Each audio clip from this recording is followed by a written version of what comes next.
On est prêt à démarrer? Ready to start? Je m'entends pas.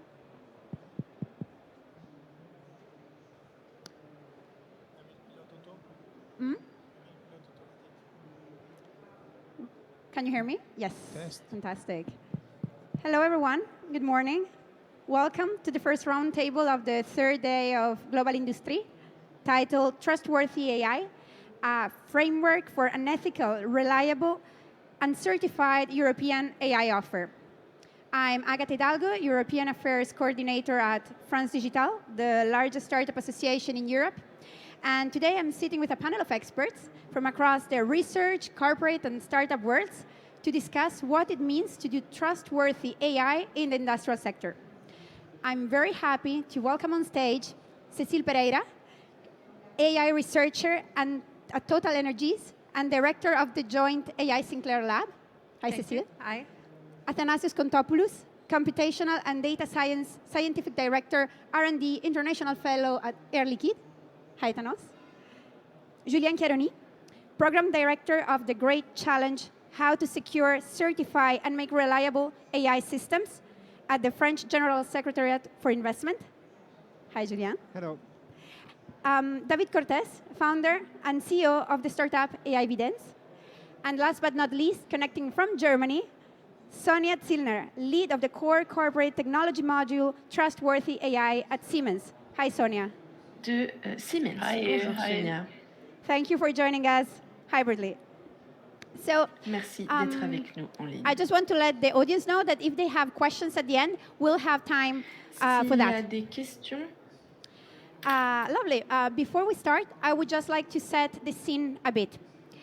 France is today one of the most matured and dynamic AI ecosystems in Europe. According to our latest study, there are today more than 500 AI startups in France. 6% of them are active in the industrial sector, which make it the fifth largest after health, deep tech, retail, and finance and insurance. Startups are, of course, not the only ones venturing into AI. Large industrial groups, as we see today, are also increasingly researching, deploying, and adopting AI solutions. And we'll hear some concrete examples from them in a minute. The last element to consider for today's talk is regulation. The European Commission has grown increasingly concerned about the potential negative implications of AI. And that's why it has decided to publish a regulation called the AI Act to mitigate these risks. This means that building trustworthy AI will soon no longer be just a responsible business choice, but also a compliance requirement.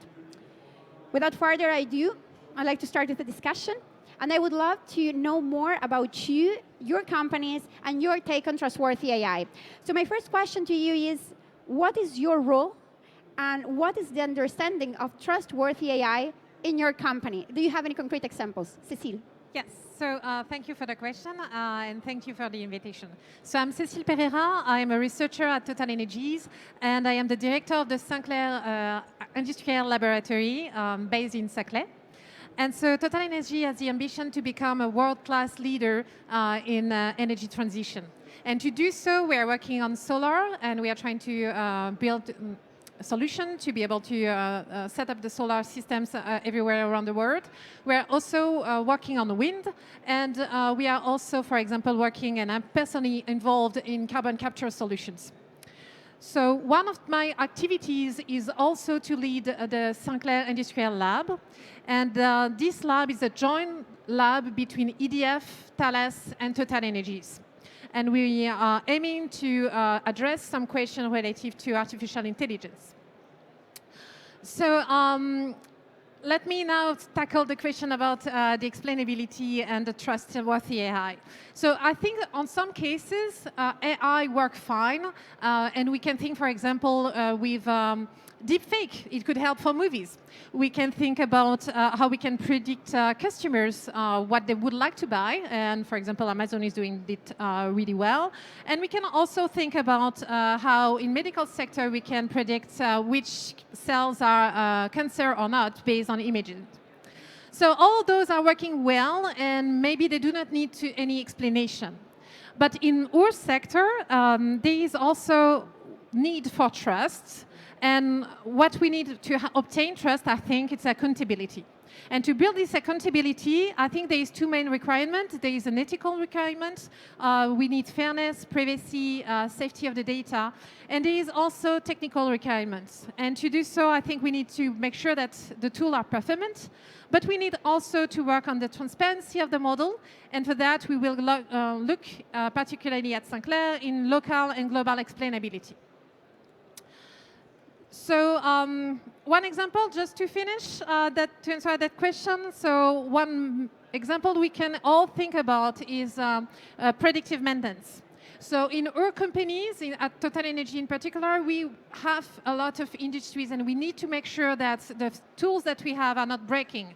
And if the AI is predicting that the tool, the infrastructure will break and we will have some issues, then we need to be able to understand why in order to be able to avoid that in the future.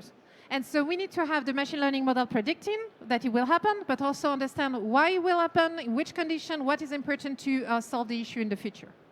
Very interesting, Cécile. So trustworthiness linked to explainability, transparency, and accountability. What about you, Thanos? Thank you, Agata, for inviting me. So I'm Athanasios Kontopoulos, Computational Data Science Scientific Director for the R&D of Liquide, and now Scientific Director also for Healthcare. And our company, first of all, Liquide. Liquide is a world leader in industrial gases, technologies and services for the industry, practically all the industries possible, energy, pharmaceutical, automotive, you name it.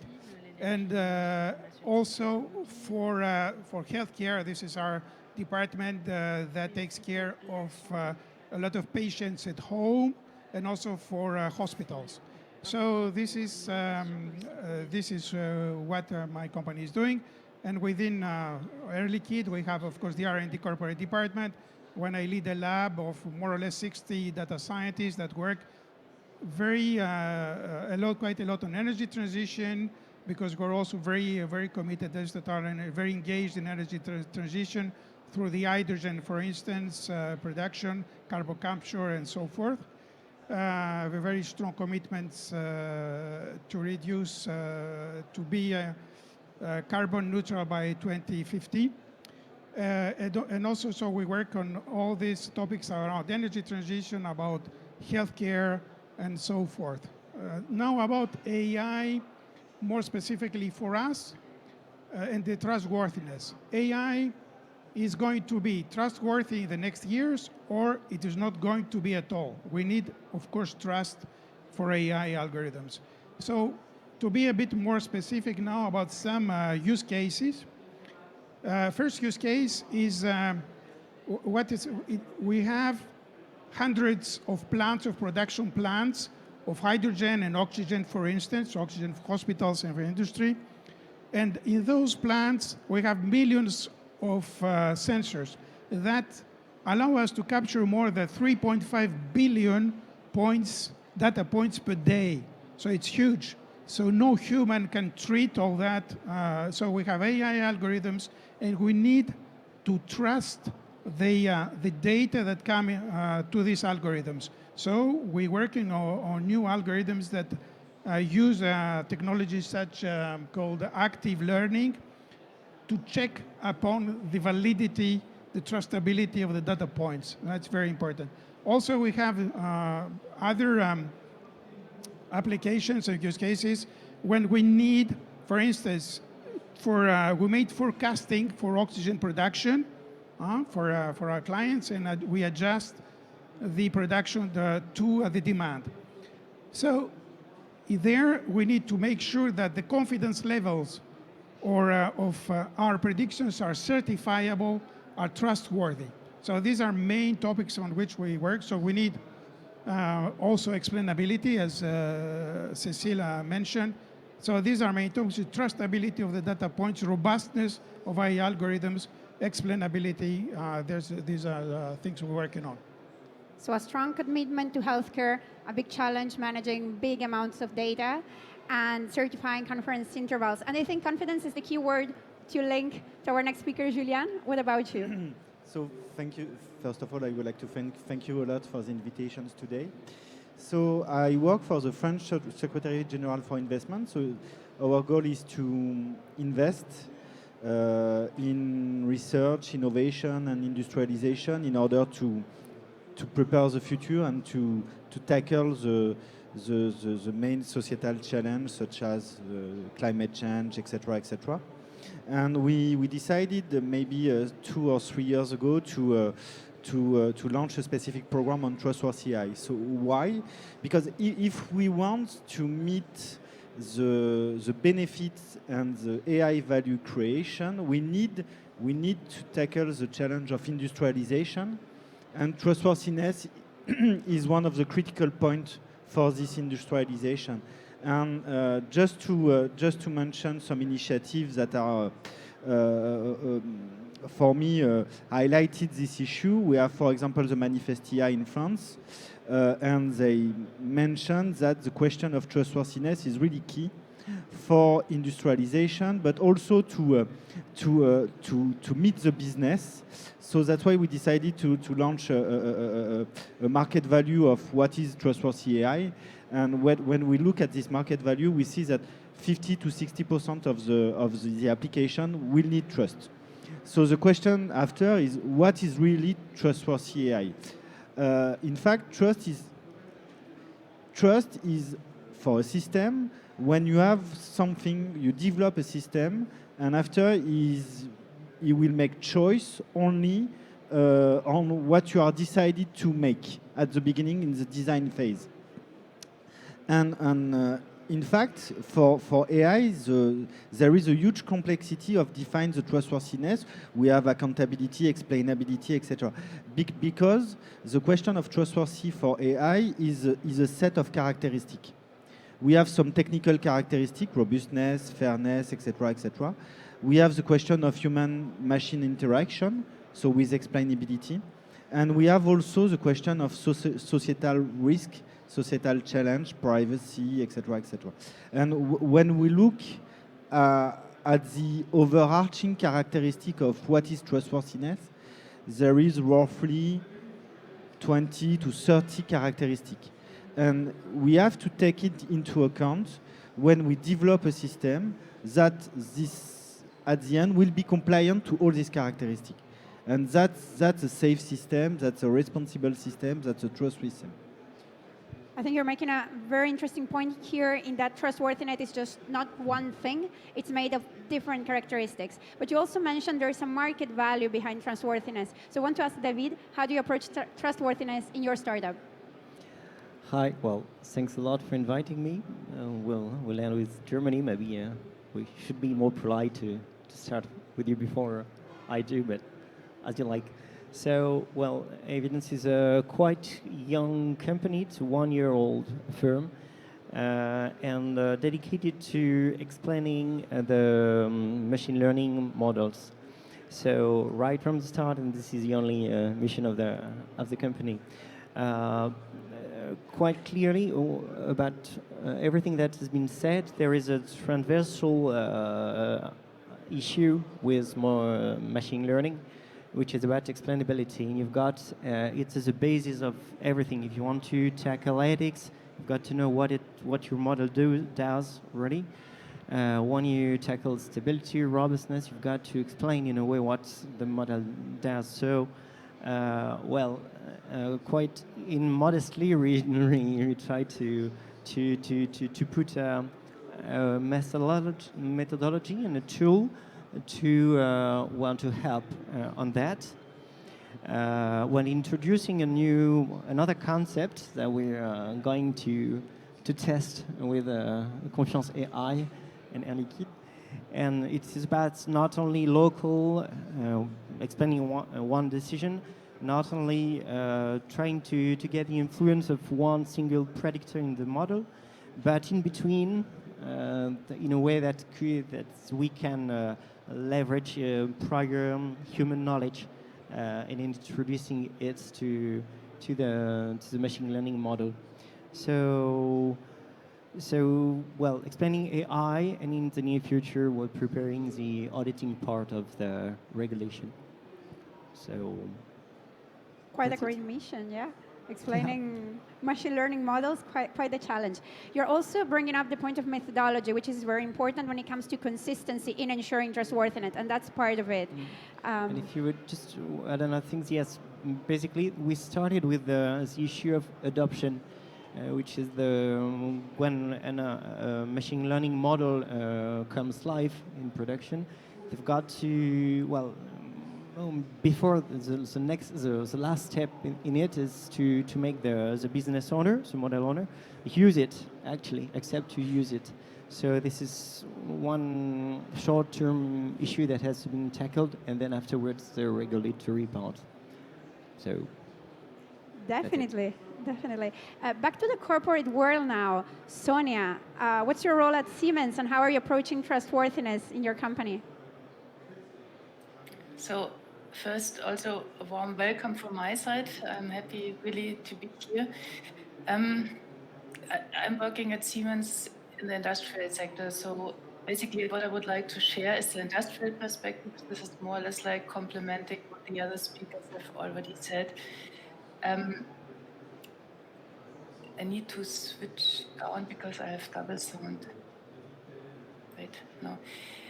Siemens is working in manufacturing domain, in the energy domain, like gas turbines, wind turbines. We are doing protection devices for current transmission, infrastructure. So basically, the situation what we are facing here, and I think it was already mentioned by the speakers before, is that we want to use AI to make our products more performant, high quality, to ensure, for example, predictive maintenance application. This was mentioned by Cécile, I think, and other features that bring value to our products. Our products are complex products, and we need to make sure that they follow the industry standards. So they need to be reliable, they need to be safe, they need to be secure.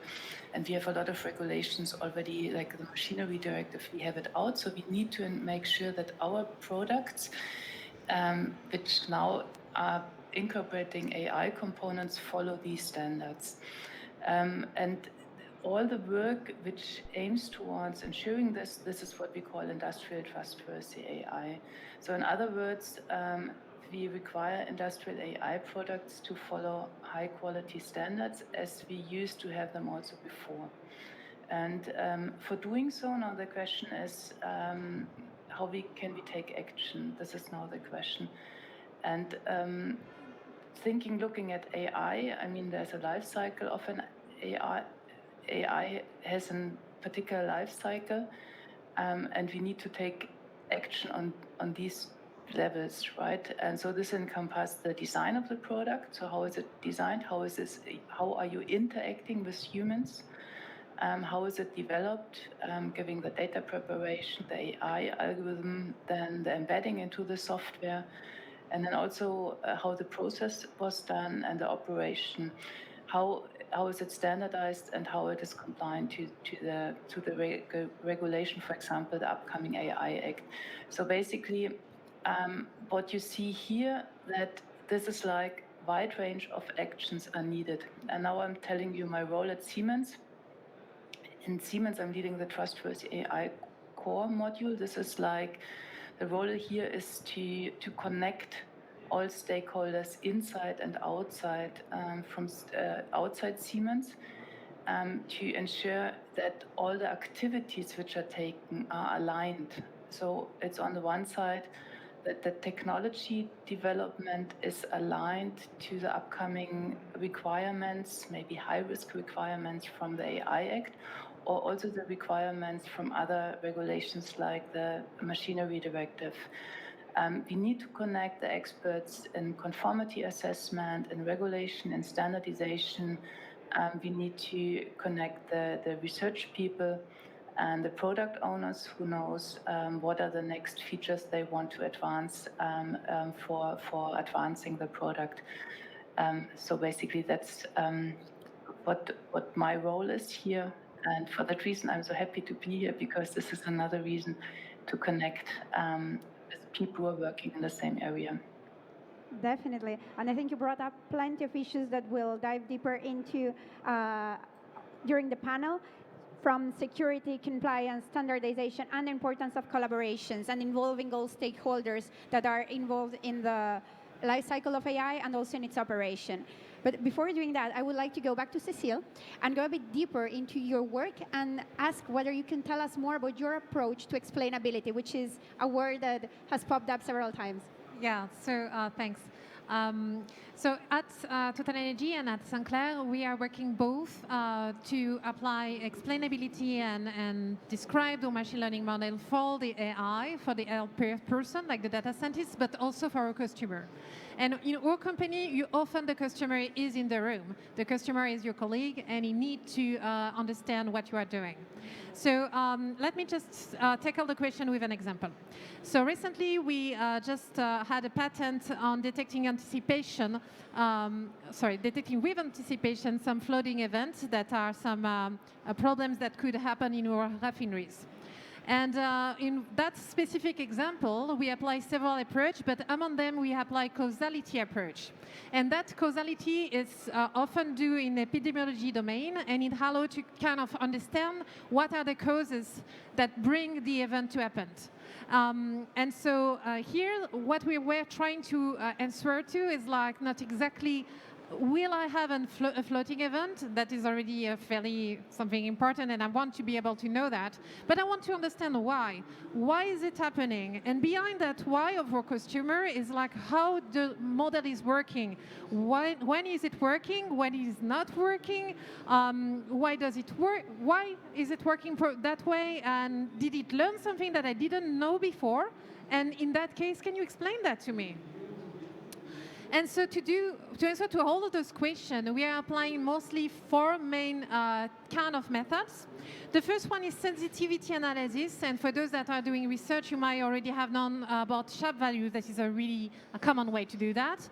The second way is uncertainty analysis, being able to say, for that point, I'm really certain of my prediction, and in those areas, I do not really know, and that is helping the user to trust what you are providing to him. We are also working on counterfactual examples, trying to make examples where the tool will not work and try to build a better tool from those. And so last but not least, the causal inference, trying to understand how is it working, can we learn something from the tool. So as you can say, as you can observe with all of those four approaches, we are trying to have a comprehensive approach at working for the data scientist, but also working for our customer that is always in the room. So to answer shortly, we are working on explainability approach for the customer and for the data scientist. It's very interesting because, of course, not everyone has the same level of understanding of AI, of what a model takes into consideration and why it reaches the decisions it does. So it's good that you have a tiered approach. But now I would like to go back to the issue of the stakeholders to involve and ask you, Thanos, in what way are people part of your approach to AI trustworthiness? How do you involve your colleagues, the employees of the company? Yes, thanks for the question. People competencies are one of the pillars, I believe, in a company to have successful AIs. There are some others, like governance, like technology, and also ecosystem. We're going to see this a little bit later, perhaps. But now let's focus on the people. So in our company, in Liquide, we have launched a program that's called AI Readiness that aims at bringing and pushing to integrate the data culture and AI culture within our operations.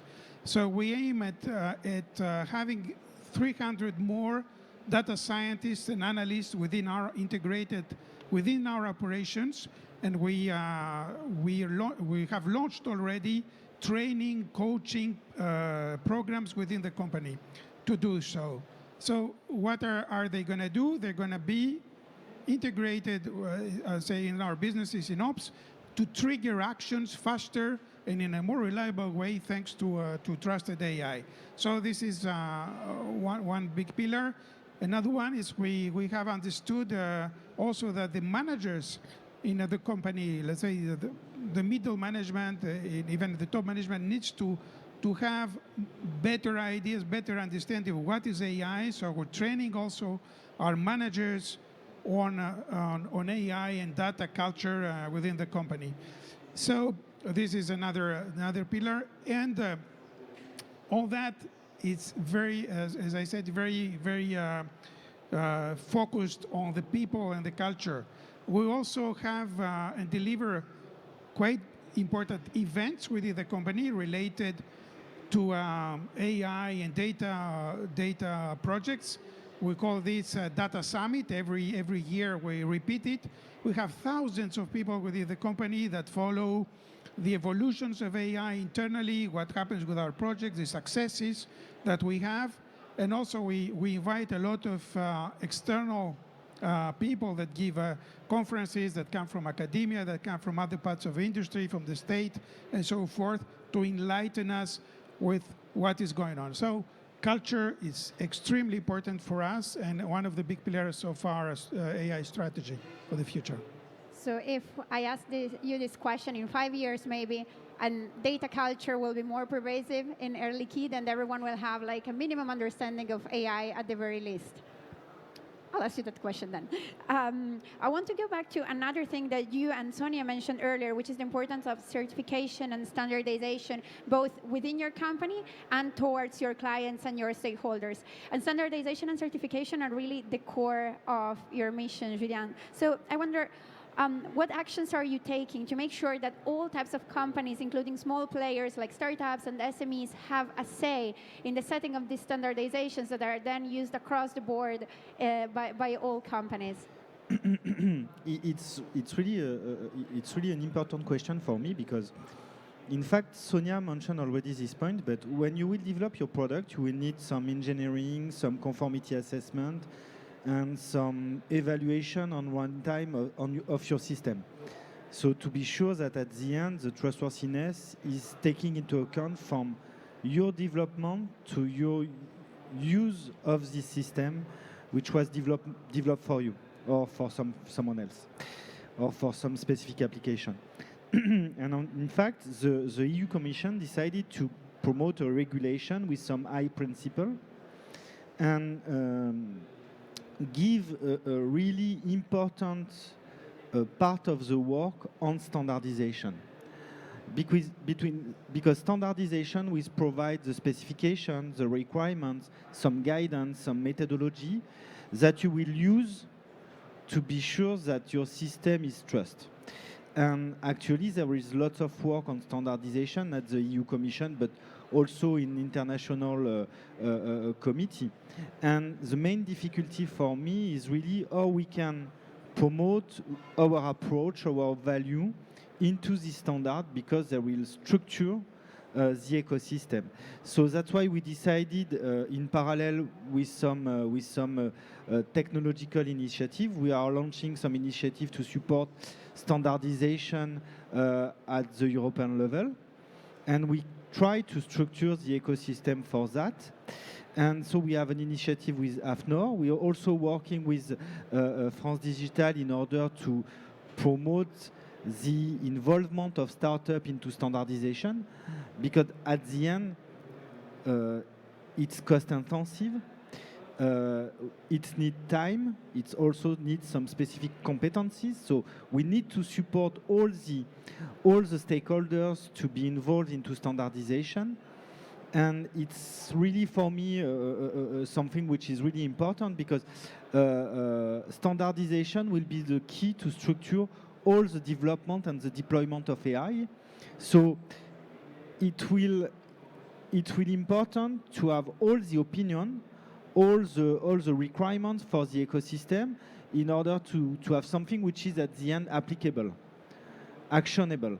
Because if you have standards that are not actionable, it will be a mess for the market, but also it will be difficult to have a good conformity assessment and some good product at the end. So that's why we push a lot the question of standardization. Actually, we are involved in many standardization committee. We are leading also some specific group. For example, we are speaking about trustworthiness. What is trustworthiness at the beginning?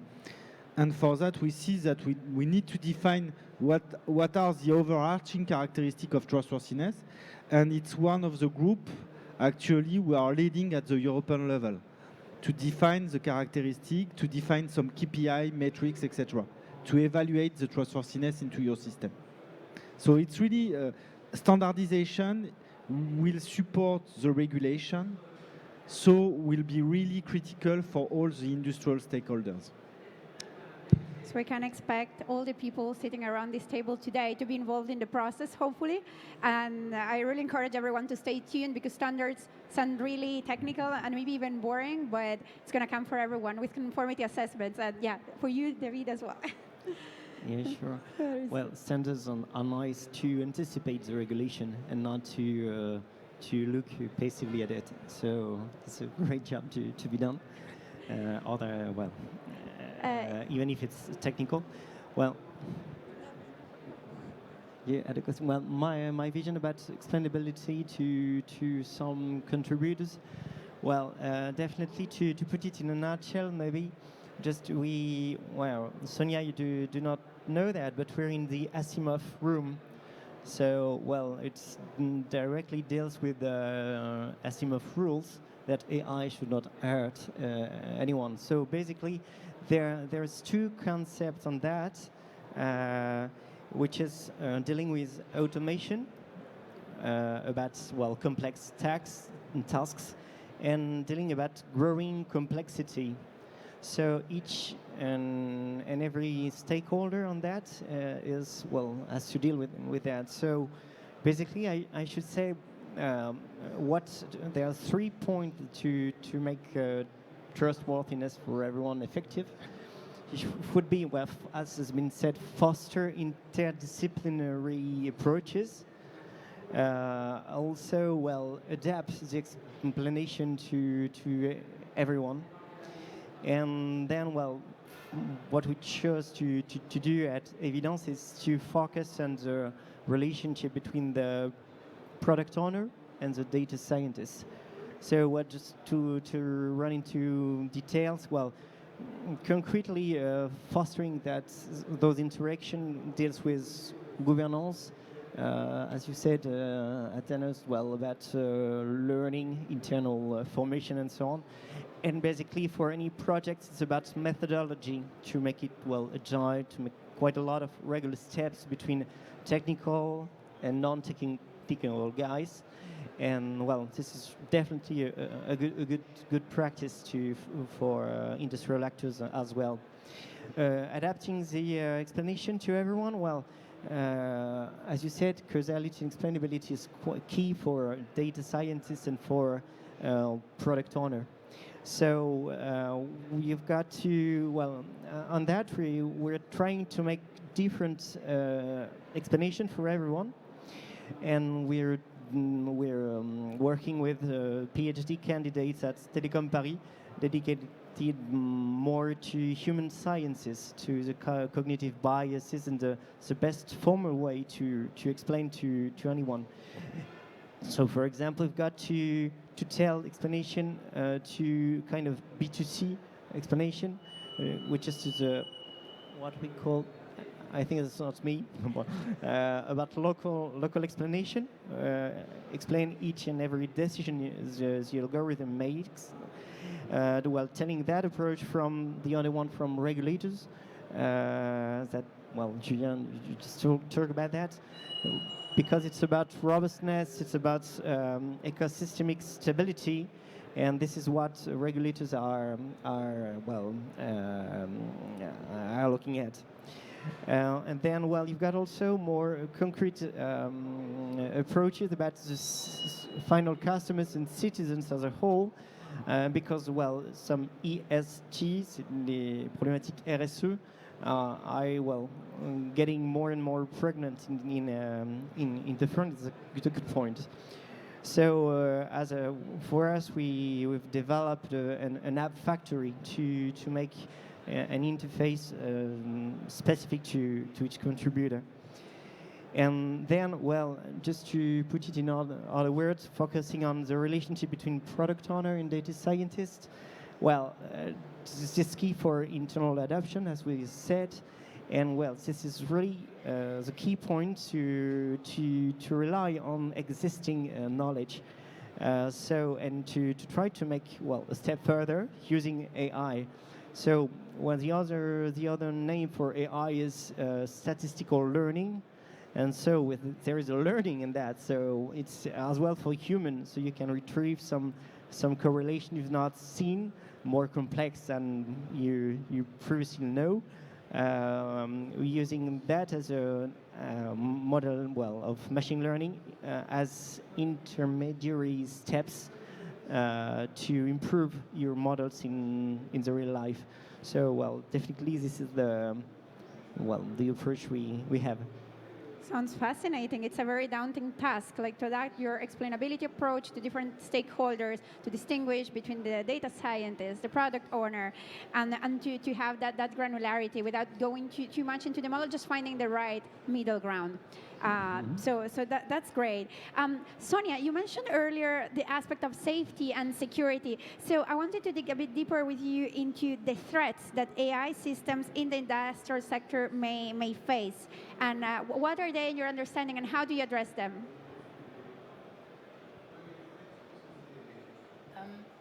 In terms of threats, let me reinterpret the question in terms of what is the most difficult part for us to move forward in implementing or developing industrial AI products.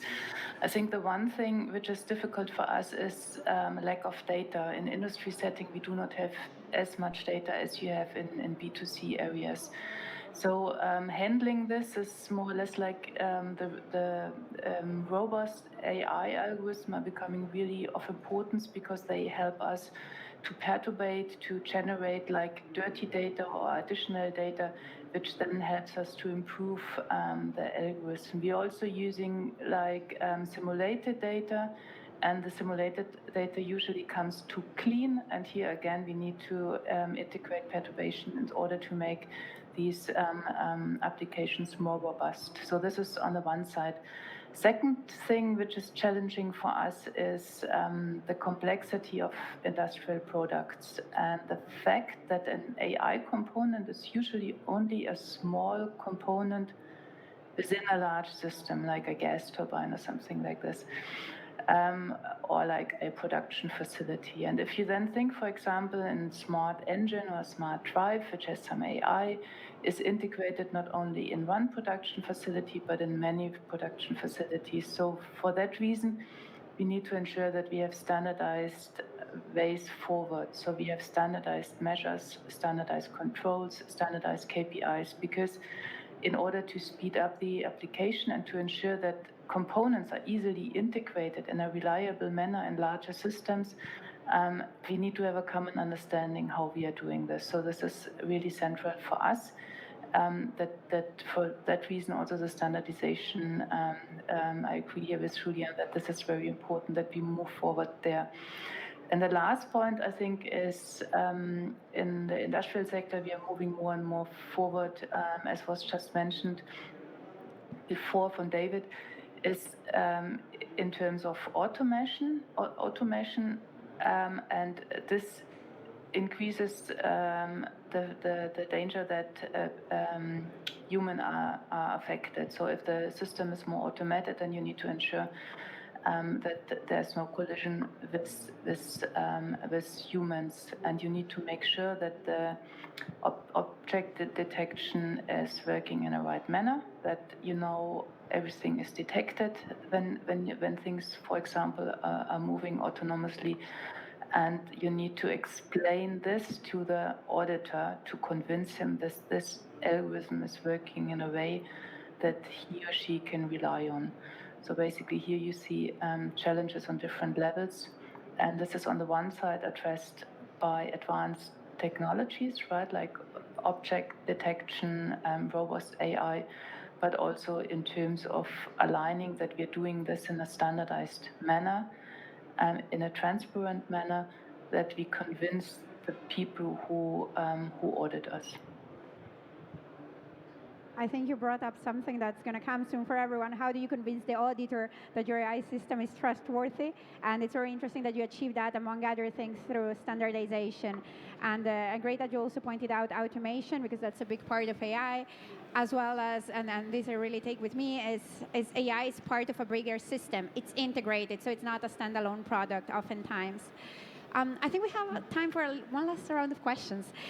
So, Cécile, going back to the importance of involving the right stakeholders, you are leading a joint research lab. How do you manage this collaboration at the local level? Can you tell us more? Yeah, so I'm part of the SINCLAIR laboratory. That is a joint lab between EDF, Total, and Thalès. And what we are doing is to try to accelerate AI and to put together joint use cases. And to do so, we are, I would say, arising from the manifest IA that is containing several companies that decided, they observed that them strategy is going in the same direction, those industry. They need to do simulation and do it fast. They need to adapt to an evolving environment, and they need to improve the efficiency of their industry. So at SINCLAIR, we are tackling part of those issues. We are working together with a researcher from the three companies. We are working on reinforcement learning, that is one kind of optimization. We are working on AI for simulation, and for example, we are applying physics-informed neural networks, and we are trying to explain those. And we are also working more broadly in explainability approach. And it's also the reason why I'm here today.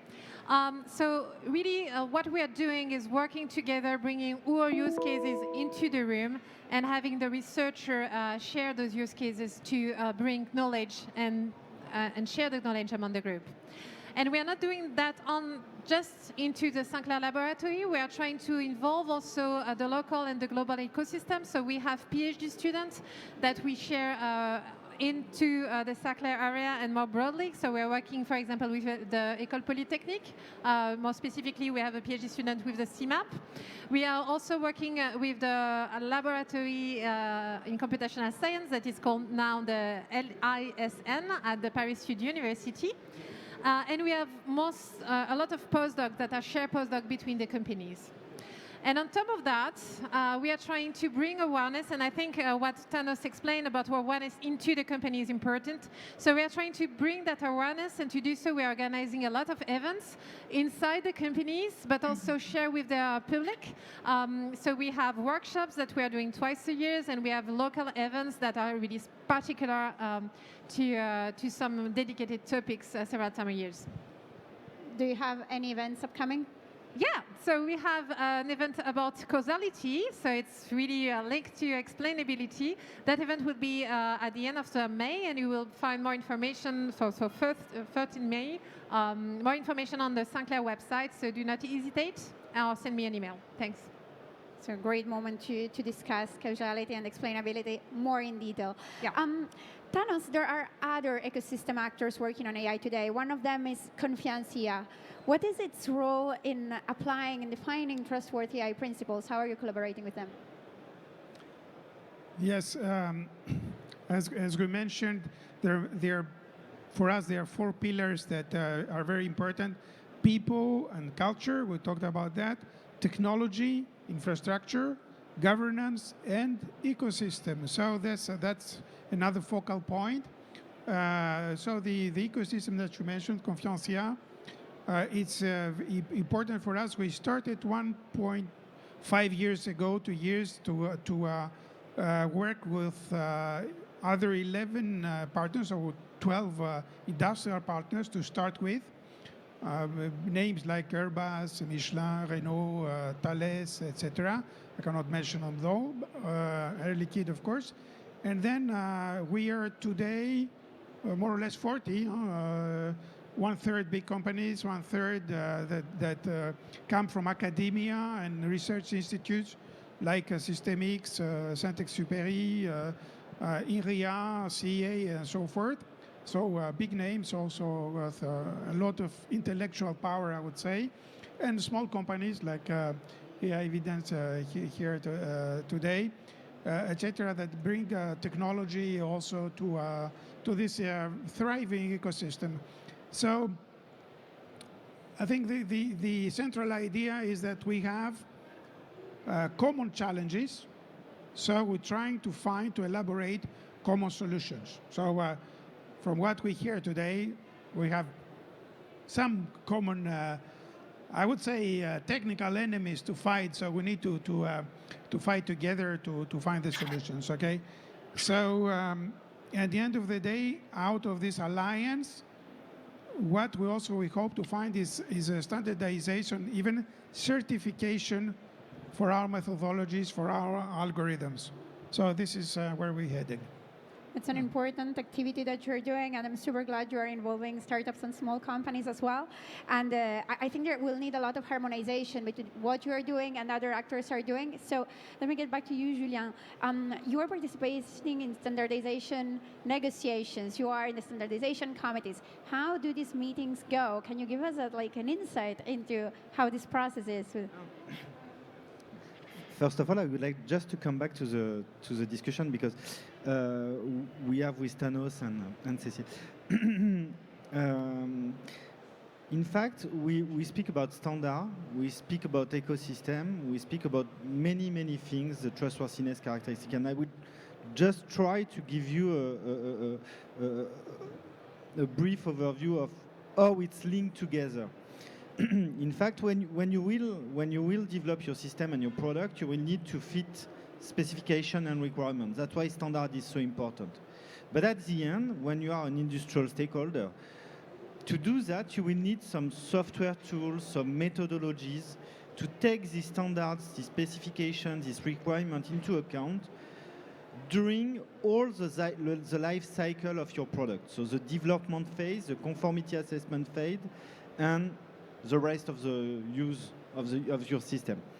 And today we have a lack of such software tools and methodologies. Why? Because it's not only a question of AI. When you do this, and that's why ecosystem is really key for me, you will need people from AI, from data science, etc., etc. You already mentioned all these points. But you will need software engineering, you will need system engineering, you will need conformity assessment. So you will need plenty of competencies. So that's why for me, working together with big company, with academic partner, with startup, etc., is so important because the workforce you will require at the end to develop all this stack to make the regulation actionable is tremendous. And we need to be strong in terms of ecosystem. Regarding the question of standardization, so we have many discussions in lots of standardization committee actually. For me, there is two main difficulties. The first one is we don't have all the competencies into standard because we are all technical people, etc., etc. But for example, for me, I know how to make a publication or a patent, etc. But making a standard, it's not the same thing. So you need to improve your competency. It's like a test and learn, and so there is a key issue into competencies actually into standardization. So we try to bring the gap, and the other thing is that when you are into standardization committee, you have plenty of partners in front of you. You have people coming from the US, coming from China, etc., etc. And as we mentioned already, the standardization will be a kind of detail of application of what will be the regulation. So if you want to push your strategy, if you want to push your vision for society, you need to be there. And you need to face all these big companies that have many actors, etc., many funding to support these activities. So once again, we don't have all this. We don't have at the end. the ecosystem will be key to answer to this question. I join you in saying You need to be. We need to be together. Yeah, exactly. I join you in saying that the skills gap is probably our single most important issue. We need people who can do standards, and that's not a skill that's around. So at France Digital, too, our talent is our first priority, and also understanding what are all the technical profiles working on AI. It's not just AI developers, it's data scientists, is software engineers, and not all software engineers can do AI, so it's quite complex. So ecosystem is key, and Julien, you've stressed it many times. David, you as a startup, how are you participating to this ecosystem? Well, basically we're trying to bring to the ecosystem like two main things. Well, the cross-sector standpoints is one of them. Well, we've presented the methodology and tools to financial actors, and we were rewarded by the French regulator, CPR, basically on exactly the same thing. Well, the same approach, let's say, that the one we propose to the Confiance AI. So definitely there is a complementarity between sectors, and we'll try to make our best to share those knowledge. And basically, you've got, when you talk about trustworthiness, you've got you're talking about discrimination, you're talking about ethics in a way, explainability, transparency, and these are key concerns for banks and insurers, for example. Whereas when you're talking about robustness and certificability, it's more on the most pregnant focuses for industrial actors. But you can make financial actors, for example, benefit from the robustness and guarantees you extract from industrial-like approaches. And also on the other way around, you've got, when you're talking about your environmental, societal engagement, what you've got to talk about discrimination and transparency on your operations. So quite well, we're one of the links between agile links between the sectors. So we try to bring that. We also try to bring a deep tech approach. We're on the round table. I don't want to. It's just we got kind of first best in class actors there for the year. All dedicate quite a lot of funding to research and long-term research. And this is not the average approach for any industrial actor or actor. So one of the way to do that is to make establish some kind of relationship between the labs and the actors. And as you do, Cécile, as you do also Athanasios and so on. So definitely, when you've got some difficult technical challenging like that, you've got to rely on the long-term approaches and benefit from that. So we're trying also to make that link a little stronger. It's a lot. We only have a few minutes left, and I want to go back to Sonia for one last question. You are also working at European level. That's your main mission, the collaboration. Can you tell us a bit more? How do you do it in your everyday job? So our goal is to, we cannot do it alone, the development of industrial AI products. So we need partners who have the competences that we need. So basically, for that reason, we engage in ecosystem building and in putting forward strategic challenges. So this is a work what we have been doing in the Big Data Value Association. We are doing it in the AI Data and Robotic Partnership, where we ensure that ecosystems are built and where we are also shaping the strategic agenda and active and inviting them, working with the community, extracting research challenges, understanding how this is aligned to other requests like standardization, how this can be brought to the market, and these are then in this way joint positions. We also have worked with Julien on a joint position in the trustworthy AI area, which helps the community to align efforts so that people are working together in a direction which is needed for industry in the wider sense. So basically, this is one area where we are investing resources.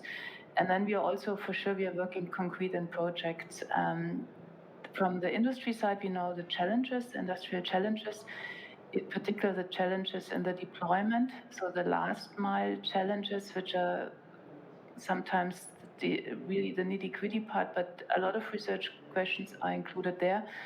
And we want to collaborate with academia because they might have methods we do not know. And this is a way where we can engage and bring forward innovation. We are also in the recent projects collaborating here with the auditor in order to ensure that the technology development is, as we discussed now for 1 hour, is developed in a way that it convinces the auditor. So basically here you see the different ways of collaborating. And it's very important for us to do it on the European level, or how to say also on the international level, because our products are on an international level and we need to ensure that they fulfill European requirements, European legislations and directives, and this we can only do when we collaborate on European level, right? So to sum it up, having a strategy, share it with partners, find synergies, do ground technical projects together, and reach out to your counterparts across Europe. Time is unfortunately up.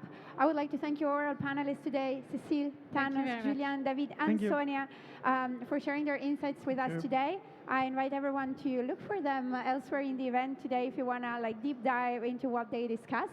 And I wish you all a great day ahead and enjoy the event. Thank you very much. Thank you. Thank you so much. Thank you so much.